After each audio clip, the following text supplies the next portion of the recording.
ഹ്രസ്വ ചിത്രം ചുഴി യൂട്യൂബിൽ റിലീസായി. PM പ്രൊഡക്ഷൻസിന്റെ ബാനറിൽ പ്രകാശ് വിജയനും മുഹമ്മദ് കളത്തിങ്കലും ചേർന്ന് നിർമ്മിച്ച് UK സുരേഷ് കുമാറിന്റെ കായല് മീനുകള് എന്ന ചെറുകഥയ്ക്ക് അനിൽ പരക്കാട് തിരക്കഥ എഴുതി സംവിധാനം ചെയ്ത ചുഴി എന്ന ഹ്രസ്വ ചിത്രം യൂട്യൂബിൽ റിലീസ് ചെയ്തു.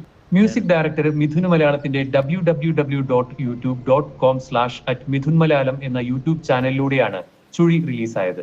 നിർമ്മാതാക്കളായ പ്രകാശ് വിജയനും മുഹമ്മദ് കളത്തിങ്കലും കൂടാതെ സുജീഷ് സുധാകരനുമാണ് അഭിനേതാക്കള്. വിസീദാണ് ക്യാമറ ചെയ്തിരിക്കുന്നത്. Editing Rajeesh Kazhimbram, production controller Bobby John, associate director Mohan Thomas, sound designer Richard Anthikad, സംഗീതം Mithun Malayalam, makeup Shine Nellankara, graphics and poster design Henson Ando. 8 ഹ്രസ്വ ചിത്രങ്ങള് തിരക്കഥ എഴുതി സംവിധാനം ചെയ്ത അനിൽ പരക്കാടിന് മികച്ച ചിത്രത്തിനുള്ള സംസ്ഥാന അവാർഡ് അടക്കം നിരവധി അവാർഡുകൾ ലഭിച്ചിട്ടുണ്ട്. സ്വത്തും പണവും മനുഷ്യനെ എങ്ങനെയെല്ലാം മാറ്റുന്നു എന്ന് അച്ഛന്റെയും മകന്റെയും വ്യത്യസ്ത കാഴ്ചപ്പാടുകളിലൂടെ ചുഴി നമുക്ക് കാണിച്ചു തരുന്നു. UK സുരേഷ് കുമാറിന്റെ കായല് മീനുകള് എന്ന ചെറുകഥയുടെ തീവ്രത ഒട്ടും ചോർന്നു പോകാതെ ദൃശ്യവൽക്കരിക്കാൻ അനിലിന് കഴിഞ്ഞിട്ടുണ്ട്. ഇതിനകം നിരവധി ഫിലിം ഫെസ്റ്റിവലുകളില് ചുഴി ശ്രദ്ധിക്കപ്പെട്ടു.